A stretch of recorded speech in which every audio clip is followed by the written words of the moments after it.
ಈ ಆನೆ ಬಲಭಾಗಕ್ಕೆ ಏನು ಇದೆ ಅಂತ ನಾನು ಏನು ಹೆಜ್ಜೆ ಎಲ್ಲ ನೋಡಿದ್ನಲ್ಲ ಅಲ್ಲಿಗೆ ಬಿಟ್ರು. ನಾನು ಬಿಡತ್ತಿಗೆ ಹೇಳಿದೆ, ಈ ಆನೆ ಇಲ್ಲಿ ಇಲ್ಲಲ್ಲ, ಯಾಕೆ ಬಿಡ್ತಾರೆ, ಇದೆಲ್ಲ ಸರಿಯಲ್ಲ, ಇದೆಲ್ಲ ಅನುಭವ ಇಲ್ದಾರ ಮಾಡೋ ಕೆಲಸ ಅಂತ ಹೇಳಿದೆ. ಆನೆ ಕಾಣ್ತು ಅಂದ್ರು. ಅರ್ಧ ಕಿಲೋಮೀಟರ್ ಆನೆ ಇದೆ ಅಂದ್ರು. ನಾನಕ್ಕೆ ಹೇಳಿದೆ ನಮ್ಮ ಇವರಿಗೆ, ನಾಳೆ ಇಲ್ಲಿಂದ ಪರಾರಿ ಆಗುತ್ತೆ ಅಂತ. ಆಮೇಲೆ ಅಷ್ಟೇ ಕತ್ಲೆ ಆಯ್ತು. ನಾವು ಉಳಿದು ಬೆಳಿಗ್ಗೆ ಮತ್ತೆ 6:30-7 ಗಂಟೆಗೆ ಅಷ್ಟೊತ್ತಿಗೆ ನಮ್ಮ ಸಾಕಿದ ಆನೆಗಳು ಬಂದಿರಲಿಲ್ಲ.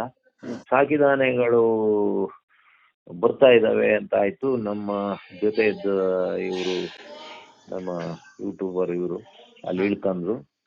ನಾವು ಇಬ್ರು ಸೀದಾ ಮತ್ತೆ ಎಸ್ಕೆ ಬಾಟ್ರಿಗೆ ಹೋದ್ವು. ಅಲ್ಲಿ ಯಾರು ಇರ್ಲಿಲ್ಲ, ನಾವೇ ಇಬ್ರು. ಸುಮಾರು ಆವಾಗ 6:45 ಬೆಳಗಿನ ಜಾವ. ಅಷ್ಟೊತ್ತಿಗೆ ಒಂದು ಜೀಪ್ ಬಂತು. ಅವರು, ನಾನು ಇಲ್ಲೇ ಇರೋದು, ನಾನು ಸಫಾರಿ ಇದು ಮಾಡ್ತಾ ಇದ್ದೀನಿ, ಇಲ್ಲಿದ್ದು ನನ್ನ ಹೆಸರು ಗೋವಿಂದ ಅಂತ. ನೋಡಿ, ಇಲ್ಲಿಂದ 15 ಕಿಲೋಮೀಟ್ರು ಕಳಸಾ ರೂಟಲ್ಲಿ ಅಲ್ಲಿ ರೋಡಲ್ಲೆಲ್ಲ ಎಲೆ ಮತ್ತೆ ಸೊಪ್ಪು ಬಿದ್ದಿದೆ. ನಾನು ಇಲ್ಲಿ 20-30 ವರ್ಷದಿಂದ ಕೆಲಸ ಮಾಡ್ತಿದ್ದೀನಿ. ಈ ಭಾಗದಲ್ಲಿ ಇದು ಒಂದೇ ಆನೆ ಇರೋದು.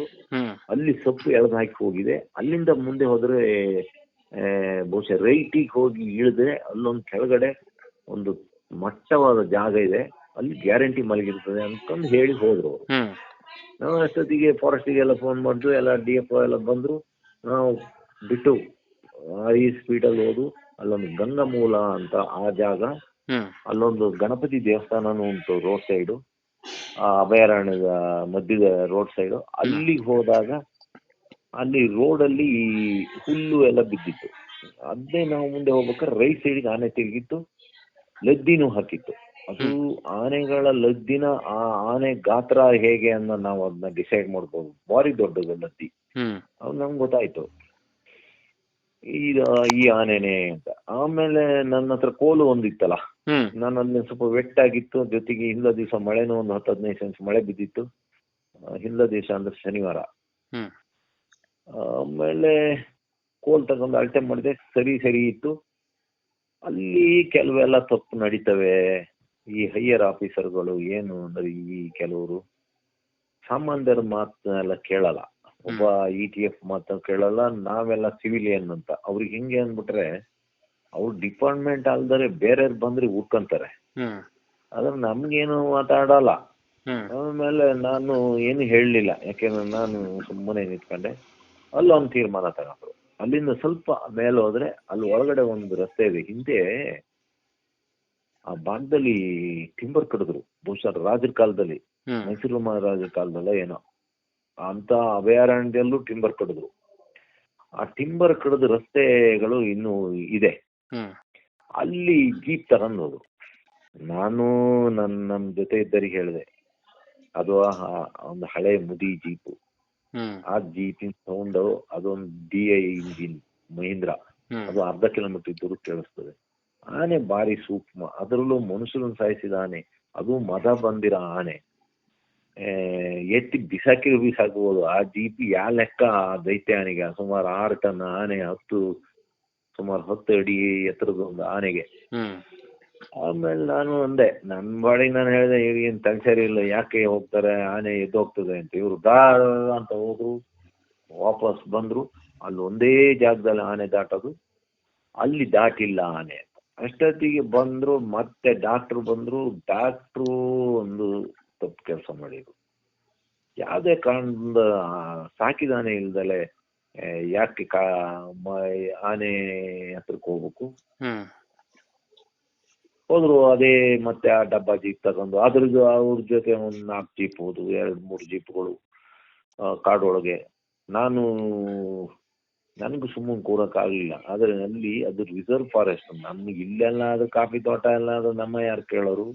ರಿಸರ್ವ್ ಫಾರೆಸ್ಟ್ ಒಳಗೆ ಅಲ್ಲಿ ಬೆಳಿಗ್ಗೆ ಬೇರೆ ಅಲ್ಲೊಂದು ಬೋರ್ಡ್ ಓದಿದೆ, ಯಾವುದೇ ಕಾರಣದಿಂದ ಈ ಕಾಡಿಗೆ ಪ್ರವೇಶ ಇಲ್ಲ, ಕಾನೂನು ಕ್ರಮ ತಗಂತೀವಿ, ಹಂಗೆ ಅಂತ. ಯಾಕೆ ರಿಸ್ಕ್ ಅಂತ ಹೇಳಿ ನಾನೊಂದು ಬೇರೆ ಒಂದು ಕಡೆ ನುಸ್ಕೊಂಡು ಹೋದೆ. ಓದು ನಾನು ಒಂದು ಇವ್ರ ದಾರಿಯಲ್ಲಿ ಹೋದ್ರು, ನಾನು ಕಾಡೊಳಗೆ ಹೋಗಿದ್ದೆ. ಅಷ್ಟೊತ್ತಿಗೆ ಏನಾಯ್ತು, ಇವ್ರು 2ನೇ ಬಾರಿ ಹೋದಾಗ ಆ 1ನೇ ಬಾರಿ ಬಂದಿದ್ದ ಜೀಪಿನ ಸೌಂಡಿಗೆ ಆನೆಗೆ ಎಚ್ಚರಿಕೆ ಆಗಿ ಇವ್ರು ಆನೆ ಹುಡ್ಕೊಂಡು ಹೋದವರಿಗೆ ಆನೆನೆ ಅಡ್ಡ ಬಂದು ಇವ್ರಿಗೆ ಬಂದು ಅಡ್ಡ ಬಂದು ನಿಂತ್ಕೊಂತು. ಒಂದು ಚಿಕ್ಕ ಅದೇ ನದಿ ಅಂದ್ರೆ ಆ ನದಿ ಬಗ್ಗೆ ಒಂದ್ ಸ್ವಲ್ಪ ಹೇಳಲೇಬೇಕು.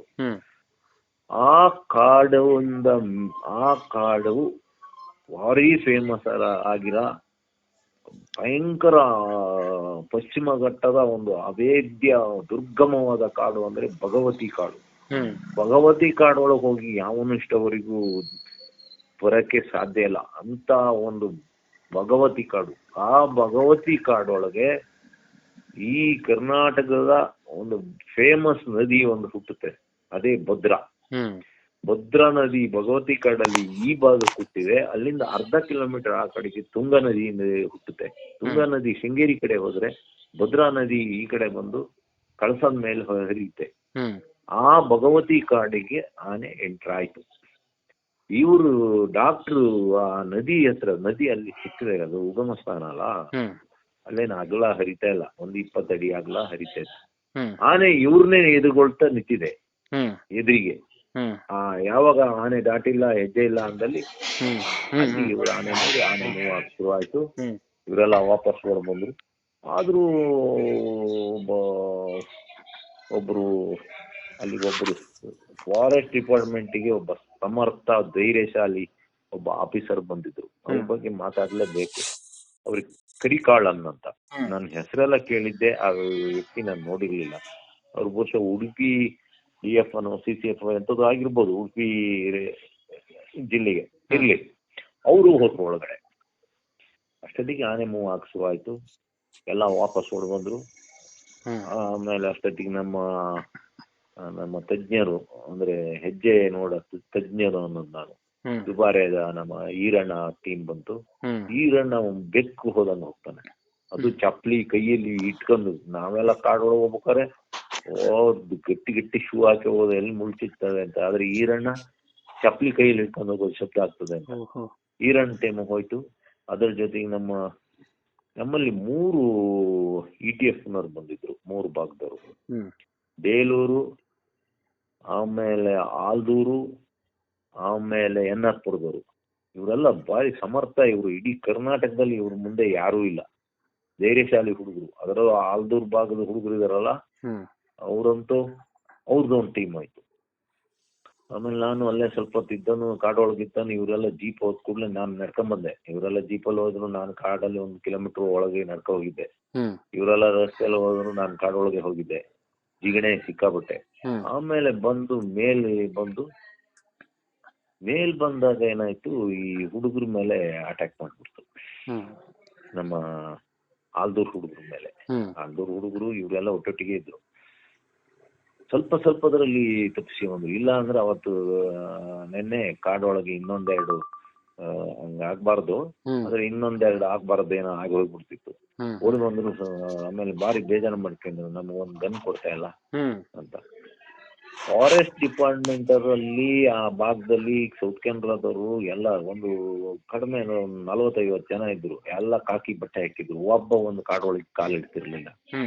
ಸುಮ್ಮನೆ ಒಂದು ಡಬಲ್ ಬ್ಯಾರಲ್ ಹ್ಯಾಮರ್ಲೆಸ್ ಹಿಡ್ಕೊಂಡು ಆ ಕಡೆ ಈ ಕಡೆ ಜೋಗ್ ತುಂಬ ತೋಟ ಹಿಡ್ಕೊಂಡು ತಿರ್ಗದ್ ಬಿಟ್ರೆ, ನಮ್ ETF ಹುಡುಗರಿಗೆ ಗನ್ನೇ ಕೊಡ್ಲಿಲ್ಲ. ಅವ್ರು ಬಂದು ಇಲ್ಲಿ ದೂರ್ತಾ ಇದ್ರು, ನೋಡಿ ನಮ್ಗೆ ಗನ್ ಕೊಡ್ಲಿಲ್ಲ, ನಮ್ಮ ಸ್ವಲ್ಪ ಆನೆ ಹೊಡೆದಾಕ್ತಿತ್ತು ಅಂತ.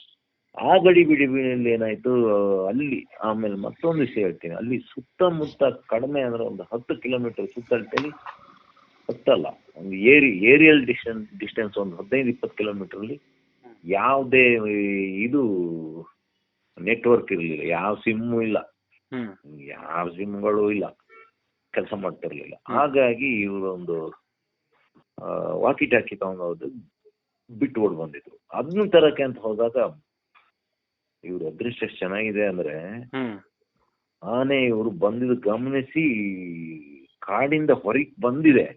ಆದ್ರೆ ಈ ಆನೆ ಕೋರೆ ಸುಮಾರು 1.5-2 ಅಂದಾಜು 2 ಅಡಿ ಅಂದಾಜು ಹೊರಗಡೆ ಇರೋದ್ರಿಂದ ಯಾರೋ ಒಬ್ಬ ಆ ಕಡೆ ನೋಡ್ತಾನಂತೆ, 2 ಕೋರೆಗಳು ಹೊರಗಡೆಗೆ ಬರ್ತಾ ಇದಾವೆ.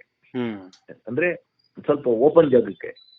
ಆನೆ ಅಂದಿದ್ದೆ ಓಡಿ ಬಂದ್ರು, ಅವಾಗ್ಲೂ ತಪ್ಪಿಸ್ಕೊಂಡ್ ಬಂದ್ರು. ಅದೆಲ್ಲ ಆಯ್ತು. ಆಮೇಲೆ ಆನೆ ಡ್ರೋನ್ ಬಿಟ್ಟಾಗ ಆನೆ ಮೂವ್ ಆಗೋದು ಅಷ್ಟೇ ಅಲ್ಲ, ಅಲ್ಲಿ ಭದ್ರಾ ನದಿ ಒಳಗೆ ಇಳಿದು ಸ್ನಾನ ಮಾಡೋದು ಕಾಣ್ತು. ಆಮೇಲೆ ರೈಟ್ ಸೈಡಿಗೆ ಹೋದ್ರೆ ಅದೊಂದು ಭಯಂಕರ ಭಗವತಿ ದುರ್ಗಮ ಕಾಡು. ದುರ್ಗಮ ಕಾಡು ಅಂದ್ರೆ ಭಾರಿ ಮರಗಳು, ಒಂದು 12 ಅಡಿ 20 ಅಡಿ ಸುತ್ತಳತೆ, ಒಂದು 250 ಅಡಿ ಎತ್ತರದ ಮರಗಳು ಅಲ್ಲಿ ಇರೋದು. ಅಲ್ಲಿ ಸೂರ್ಯನ ಬೆಳಕೇ ಬೀಳಲ್ಲ ಅಂತ ದುರ್ಗಮವಾದ ಕಾಡು. ಮತ್ತೆ ಅದಕ್ಕೆ ಒಂದು ಘನಘೋರ ಕಾಡು ಅಂತ ಹೇಳ್ಬೋದು. ಅಲ್ಲಿ ಹೋಗ್ಲಿಲ್ಲ. ಈ ಆನೆಗೆ ನಾವು ನಮ್ಮ ಹಳ್ಳಿಯಲ್ಲೆಲ್ಲ ಹೇಳ್ತಾರೆ ಅದಕ್ಕೆ ಆಚಾರ ಕೆಟ್ಟಿತ್ತು, ಇಲ್ಲ ಅದಕ್ಕೆ ಶನಿ ಹಿಡಿದಿತ್ತು, ಇಲ್ಲ ಅಂದ್ರೆ ಅದ್ರ ಹಣೆಯಲ್ಲಿ ಬರ್ದಿತ್ತು ಅಂತ. ಅದು ಮರ್ಯಾದೆಯಲ್ಲಿ ಬಲಕ್ಕೆ ಹೋಗಿದ್ರೆ ಆನೆ ಸಿಗ್ತಿರ್ಲಿಲ್ಲ. ಅಲ್ಲಿಂದ ಒಂದು ಬೆಟ್ಟ ದಾಟಿ ಆ ಕಡೆಯಿಂದ ಮತ್ತೊಂದು ಕಣಿವೆ ಇಳಿದು ಮತ್ತೊಂದು ಬೆಟ್ಟ ಹತ್ತಿ ಆ ಬೆಟ್ಟದೊಂದು ಆಚೆ ಇಳಿದಿದ್ರೆ ಇದು ದಕ್ಷಿಣ ಕನ್ನಡ ಜಿಲ್ಲೆ ಬೆಳ್ತಂಗಡಿಗೆ ಎಂಟರ್ ಆಗ್ಬಿಡ್ತದೆ. ಅದು ಲೆಫ್ಟಿಗೆ ಬರಕ್ ಹೋಗ್ತು.